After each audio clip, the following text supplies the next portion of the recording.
Ayon sa kaugalian, ang halamang gamot na ito ay ginagamit upang gamutin ang mga problema sa balat, mga paso, sugat, at mga anti-inflammatory na proseso.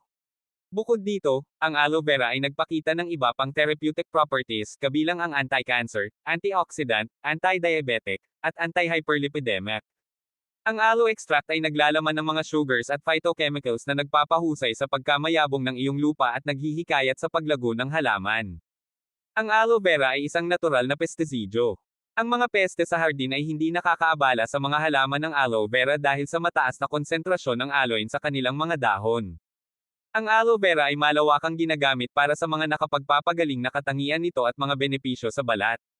Maaari mong gamitin ang aloe vera gel sa iyong mukha araw-araw upang moisturize ang balat at mapawi ang menor de edad na pangangati hanggat hindi ka allergic.